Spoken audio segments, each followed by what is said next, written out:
Hey, listener, ever wonder, how we even decide which laws are fair? I mean, we live in a place where everybody's got different opinions, so how do we make sure the rules we've got to live by actually work for everyone? Right. Well, that's what we're going to be diving into today. Yeah. The fascinating world of public justification. Mm. We're unpacking some excerpts here from the Stanford Encyclopedia of Philosophy. And don't worry, I promise to make it way less intimidating than it sounds. It sounds very intimidating. Right. Yeah. All those big words. Big But it's words. a really cool idea. Yeah, it really boils down to this. How can we justify, the use of power? Ooh. Especially when it comes to things like laws that everyone has to follow, Right. even if they don't agree. Yeah, because we can't just force people to do things just because we think it's right. Right. There needs to be a better reason. Exactly. Public justification is all about finding reasons that everyone, even with different viewpoints, Yeah. could accept as valid for why a certain law or policy exists. Okay, so this isn't just some dusty philosophical idea. This is about the very foundation of how we function as a society. Yeah. Let's dig into those excerpts and see how this public justification thing actually works. All right. Well, to understand where public justification comes from, we kind of have to go back to the roots of social contract theory. Okay. Thinkers like Hobbes, Locke, Rousseau, and even Kant were grappling with this idea of consent Right. and how it relates to political power. Oh, yeah, the social contract. That we all agreed to follow the rules, even though, let's be honest, nobody actually signed anything. Right. So the early thinkers started with this idea of empirical consent, Okay. what people actually agree to. But Yeah. as you said, that's not always realistic. Yeah. So then they shifted towards this idea as normative consent, what people should agree to if they were being perfectly rational. So less about what we actually agree on right now, and more about what we would agree on if we were all, thinking clearly and had all the facts. Precisely. Then Kant came along and he first introduced this idea of public justification. Okay. It didn't really gain traction until much later in the 1990s, thanks to John Rawls. Oh, Rawls. Okay, so what was Rawls' take on it? Well, Rawls was dealing with what he called reasonable pluralism, the very real fact that in a free society, people are going to have different yet completely reasonable views on core values. Which makes total sense, but then how on earth do we find justifications for laws in a world where people disagree fundamentally on so much? Well, Rawls offered a crucial principle to guide us, the public justification principle, or PJP. PJP? It states that a law is only truly justified if every single person can find a good enough reason to endorse it, even if their reasons are totally different. Every single person. Wait, hold on. So let's say I think a law is good for one reason, and you think it's good for a totally different reason. That still counts. That's the beauty of it. The PJP recognizes that different people might support the same law for completely different reasons. Okay. It's not about everyone thinking alike. It's about different reasons all converging on a common outcome. Okay, I'm starting to see how this works. It's like a puzzle where all the pieces fit together, Right. even if they're different shapes and colors. Yeah. But before we get too far, I have to ask, what makes a reason good enough in the first place? That's where things get interesting. Okay. We have to ask, does a good reason need to be something someone actively believes right now? Or could it be something they would agree with Okay. if they had all the information and were thinking perfectly rationally? So are we talking about real world people or some kind of idealized, Right. perfectly rational version of people? That's a huge question in the whole public justification debate. Just how much do we idealize citizens when we think about their reasons? Do we imagine them as perfectly informed, unbiased robots? Right. Or do we account for their human flaws and limitations? And how does that impact what we consider a justified law? So it's like we're trying to figure out how much fantasy football we're allowed to play when it comes to people's reasoning. Yeah. But wouldn't assuming everyone is perfectly rational and be a bit, unrealistic? You've hit on a major point of contention. And believe me, that's just the tip of the iceberg when it comes to unpacking the PJP. Oh, boy. Oh. I can only imagine. So besides this whole, idealization dilemma, Right. what else do we need to think about when we're trying to figure out this public justification thing? Well, we have to consider what exactly we're trying to justify. Are we talking about specific laws? Right. Or broader principles like those found in a constitution? Okay, and what about who we're considering the public? Yeah. Is it only citizens of a country? Yeah. Do future generations count? These are all great points. Okay. We also have to grapple with how this justification actually happens. Okay. Is it through big public debates and discussions, or is it something that evolves more organically over time? Yeah. So, Okay, I'm already feeling like my brain is doing gymnastics. lots to consider. But before we get too overwhelmed, Right. I think we should take a closer look at some of the key elements of this public justification principle. Okay. What do you say we start with sufficient reasons and unpack what exactly makes a reason strong enough to actually justify something? Let's dive into that. The strength of a reason, its sufficiency, Okay. isn't just about how many people agree with it. Okay. It's more about whether the reason can stand up to scrutiny. Okay. Imagine you're building a house. Okay. A flimsy shack might work for a little while, Yeah. but it's not going to last. Right. A well-built house needs a strong foundation to survive storms and the test of time. So it's not enough for a reason to just feel right to people. Yeah. It needs to have some real substance behind it. Exactly. And just like different houses have different purposes, like a family home versus a skyscraper. Right. The strength of a reason needs to match what it's justifying. We probably don't need a super complex philosophical justification for a parking ticket. Yeah. But when it comes to something like freedom of speech, Right. the reasons better be rock solid. That makes sense. But how do we decide, like, what level of justification is needed for different situations? Well, it all comes down to reasonableness. Okay. We have to be able to step back from our own personal opinions and look at things from a neutral, objective standpoint. Right. Think of it like being a judge in a courtroom. Okay. You can't just rule in favor of the side you like better. Right. You have to weigh the evidence fairly Okay. and apply the law consistently. So it's like putting on our reasonableness hats Yeah. and being impartial referees in the game of public policy. Exactly. And this idea of reasonableness also plays a big role in another aspect of public justification. Okay. What types of reasons we consider acceptable? You mean, like, do those reasons need to be the same for everyone? Yeah. Or can people have different reasons for supporting the same law? That's a key debate in public justification, often framed as consensuses versus convergence.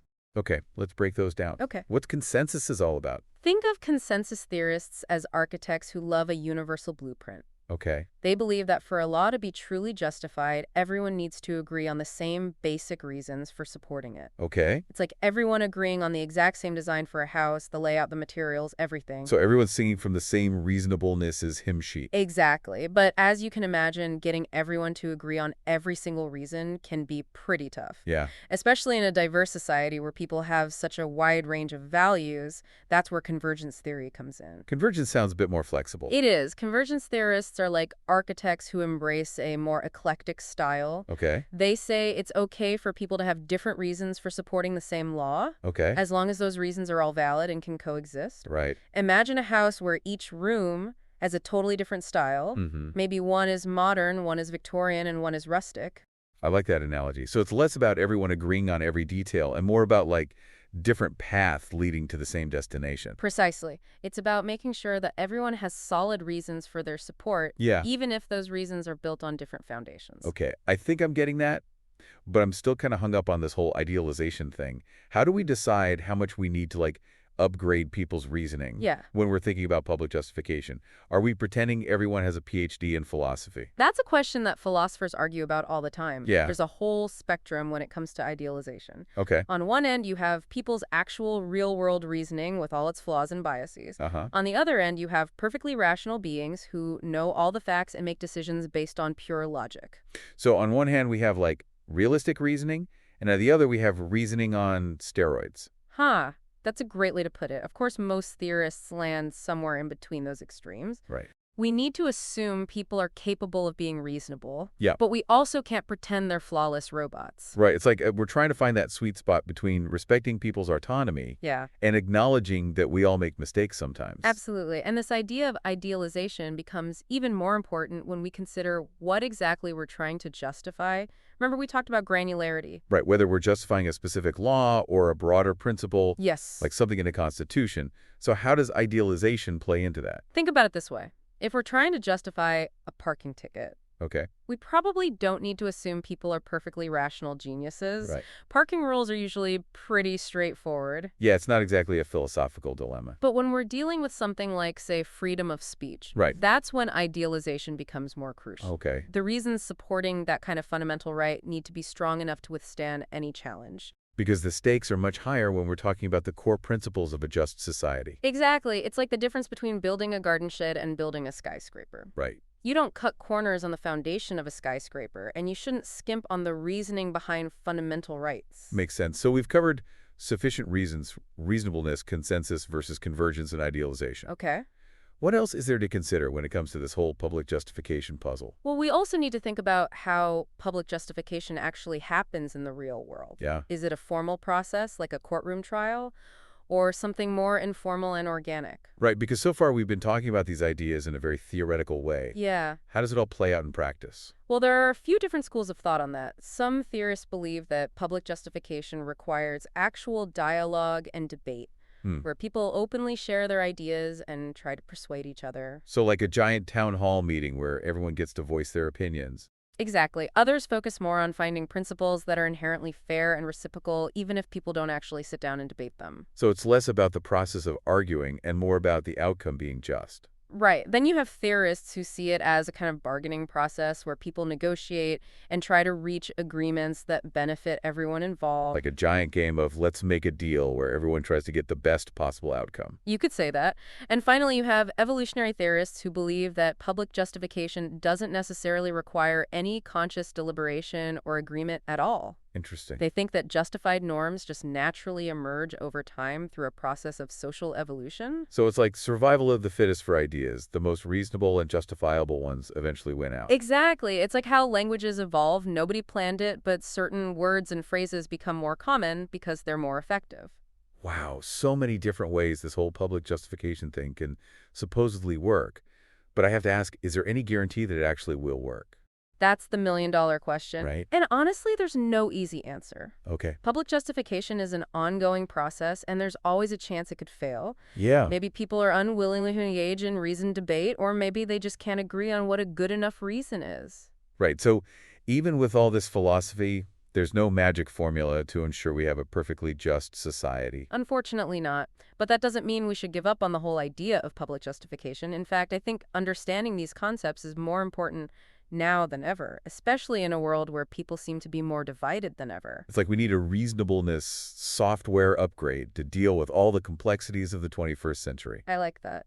But before we get too carried away with the idealism, we should probably talk about some of the challenges and criticisms of public justification. Yeah. Sure, not everyone buys into this whole thing. I was just thinking that. What are some of the objections people have raised?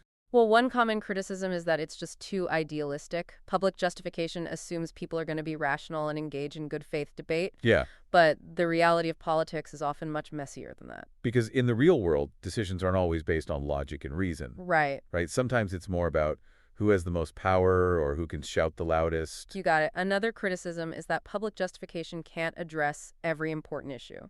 Some things like deeply personal moral beliefs are just too subjective to be resolved through public reason. So are you saying there are some things that are off limits when it comes to public justification? That's a tough question, and there's no easy answer. Okay. But even if we acknowledge its limitations, public justification is still a valuable framework for thinking about how we make decisions as a society. It encourages us to see common ground, respect different perspectives, and ensure that the use of power is legitimate. It's like we're trying to build a bridge between individual freedom and collective responsibility. Yeah. And public justification is one of the tools in our toolbox. I like that analogy. And like any tool, it's important to understand both its strengths and weaknesses. Okay, so we've explored the history of public justification, dug into the public justification principle, and even talked about some of the challenges. Right. But I want to circle back to something you mentioned earlier, the liberty principle. How does that fit into the bigger picture? The liberty principle is like a safety net that protects individual freedoms from being trampled in the name of public justification. Okay. It basically says that we should start with the assumption that people should be free and that any restriction on that freedom needs extra justification to be legitimate. So it's like a reminder that public justification isn't a free pass for the government to do whatever it wants. Exactly. Individual rights still matter. And it's not just about protecting people from the government. It's also about fostering a culture that values individual autonomy and diversity of thought.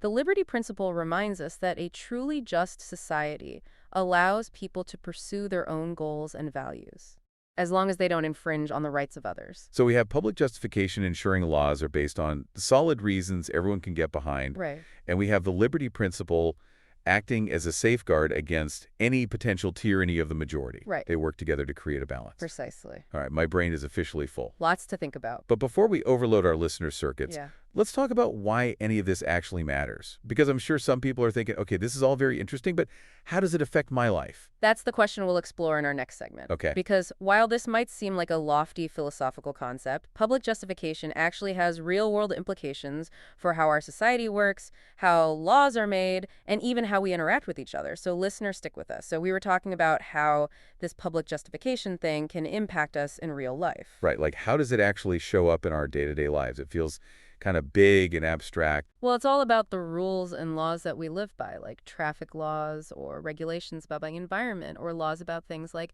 healthcare and education. Oh, so it's not just about those super controversial issues you always hear about on the news? No, not at all. Yeah. Every single law, even the little ones, need to be justified to the people. Because if folks don't get why a law exists, they're not going to follow it right. Exactly. And that's where things start to fall apart. It's like trying to play a game without knowing the rules. Yeah, total chaos. Exactly. And even worse, if people feel like laws are just being forced on them with no good reason, it creates this resentment and distrust towards the government. Yeah, that makes sense. Which can lead to instability and even violence. Okay, so it's like this public justification idea is the glue that holds society together. Yeah, you could say that. Without it, things start to break down. So it's not just about preventing things from falling apart. It's also about making things better, right? Right? When people feel like they have a say in the rules, they're more likely to accept them. And when laws are based on solid reasons that everyone gets, it makes it easier to figure out how to improve them or change them as our values evolve. That's a really cool way to think about it. So it's like a feedback loop that helps us keep refining and improving our laws over time. Exactly. I'm starting to see how powerful this concept can be. Do you have any examples of how public justification has actually led to positive change? Oh, definitely. The civil rights movement is a perfect example. Think about how activists were able to so clearly explain why things like segregation and discrimination were wrong. They appealed to our shared values of equality and fairness, and they presented strong evidence that those very values were being violated. Wow, so they basically won the public justification argument, and that opened the door for actual changes in the law. Precisely. And we see the same thing happening all the time with other movements like environmentalism and LGBTQ rights. Public justification is about making things fairer for everyone. This is making me feel hopeful, but let's be real here.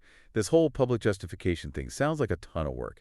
It requires a lot of open communication and critical thinking from everyone, right? It definitely does. And it's not a one-time thing. It's a process that we always need to be working on. But understanding these ideas can actually help us become better citizens. It's like if we know the rules of the game, we can be more effective players. I like that analogy. So next time you come across a law or a policy that you don't understand or agree with, don't just get upset about it. Ask yourself, what are the justifications for this? And do those justifications actually hold up?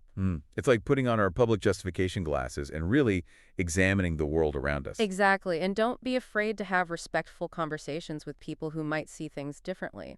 Public justification is about finding common ground through dialogue, not shutting down dissenting voices. You know, it's really interesting how this concept can be used in all sorts of different parts of life, not just in politics or lawmaking. Totally. It applies to our personal relationships, our jobs, even how we behave online. It's about treating each other with respect Right. and understanding that we all have different perspectives Yeah. and trying to find ways to make decisions together that feel fair to everyone. Absolutely. Public justification is a way of being in the world. It's about creating a more just and equitable society for everyone. That's a beautiful thought and a great place to wrap up this part of our deep dive. Listener, we'll be right back after a short break to continue exploring the fascinating world of public justification.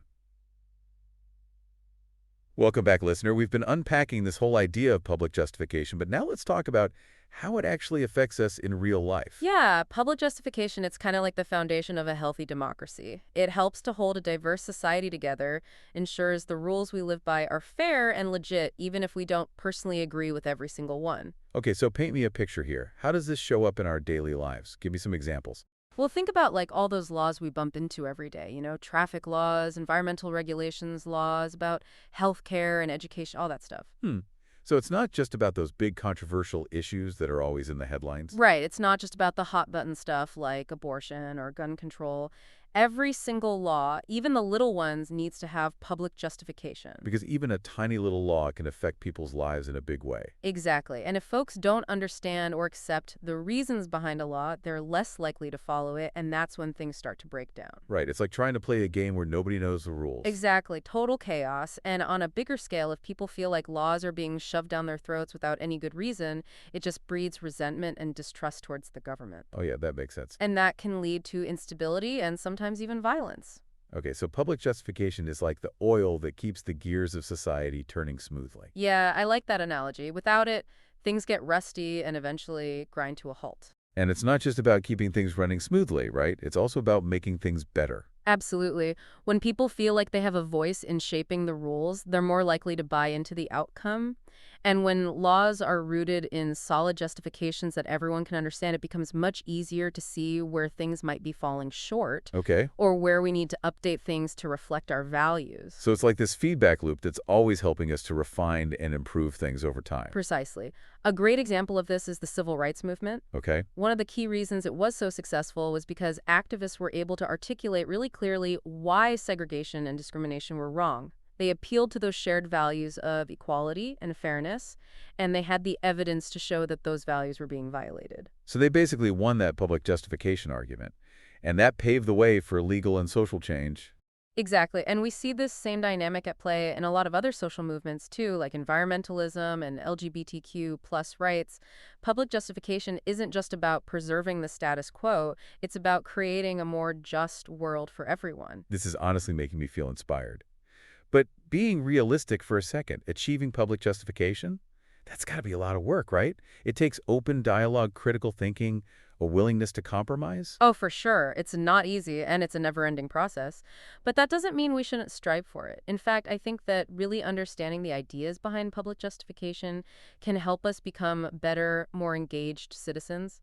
Like if we know how the game works, we can be more effective players. Right. So the next time you encounter a law or a policy that you don't get or you disagree with, don't just get frustrated. Take a step back and ask yourself, what are the reasons for this? And do those reasons make sense? Put on those public justification glasses and really examine the situation. Exactly. And don't be afraid to have respectful conversations with people who have different viewpoints. Remember, public justification, it's all about finding common ground through dialogue, not shutting down dissenting voices. That's such an important point. You know, this whole idea of public justification, it's not just limited to politics and lawmaking. It applies to so many areas of life. I agree. It's relevant to our relationships, how we function in our workplaces, how we interact online. It's really about how we treat each other and how we make decisions together. It's about recognizing that we all come from different places and finding ways to make things work for everyone. Yeah. Public justification at its core, it's about respect, finding common ground, making sure that decisions feel fair and legitimate to everyone involved. Wow, this has been such an eye-opening deep dive.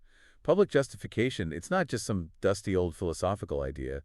It's a vital part of a healthy society, and it's something we can all practice in our daily lives. I'm glad to feel that way. And remember, this is just the beginning of your exploration. There's a whole world of thought out there about public justification. So keep learning, keep thinking critically about these ideas. So listener, take what you've learned today and apply it to your own life. Question those justifications you encounter, engage in thoughtful debate, and strive to be an active, informed citizen. Because public justification is something we can all participate in to create a more just and equitable world. Absolutely. By engaging with these ideas, we can build a society where power is used fairly and where everyone feels heard and respected. That's a future worth striving for. Thanks for joining us on another deep dive.